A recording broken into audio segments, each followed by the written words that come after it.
And సింపుల్గా టేస్టీగా ఎమ్మీగా ఉండే పప్పుచారు ఎలా తయారు చేయాలో చూపిస్తున్నాను చూడండి.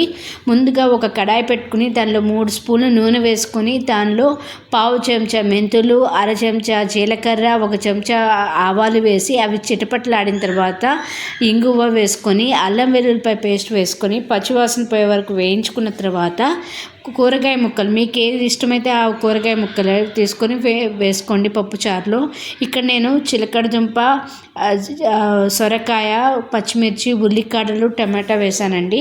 మీకు కావాల్సినవి ఏవైనా డ్రమ్ స్టిక్ కావాలన్నా లేదంటే గుమ్మడికాయ అయినా ఇవన్నీ ముక్కలు వేసుకోవచ్చండి. ఇందులో ఎండు కారం వేయము, పచ్చిమిర్చి కారంతోనే ఈ పప్పుచారు టేస్ట్ వస్తుందండి. మీకు ఎంత కారం కావాలో అన్ని పచ్చిమిరపకాయలు ఇప్పుడే వేసుకోవాలండి. వేసుకొని ఈ కూరగాయ ముక్కలు సరిపడా ఉప్పు, పసుపు వేసి మూత పెట్టి మగ్గించుకోండి.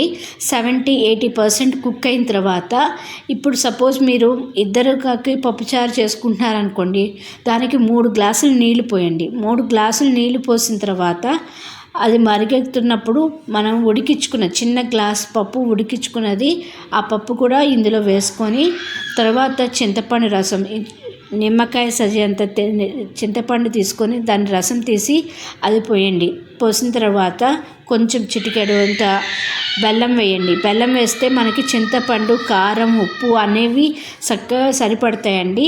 ఇప్పుడు మీరు 3 గ్లాసులు నీళ్లు పోసారు కదండి, ఇది 2 గ్లాసులు అయ్యేంత వరకు ఈ పప్పు చారుని ఉడికించుకోవాలండి. పప్పుకు సరిపడా ఉప్పు వేసుకోండి. ఉప్పు సరిగ్గా సరిపోయిందా లేదా చెక్ చేసుకోండి. ఇందులో ధనియాల పొడి మాత్రమే వేస్తామండి. ఇందులో సాంబార్ పొడి అవి ఏమి వేయము. ఈ పప్పు చారు చాలా టేస్టీగా ఉంటుందండి. దీంతో బంగాళదుంప వేపుడు ఏదైనా ఫ్రై ఐటెం పెట్టుకుని తింటే చాలా బాగుంటుందండి. ట్రై చేయండి. Thank you for watching.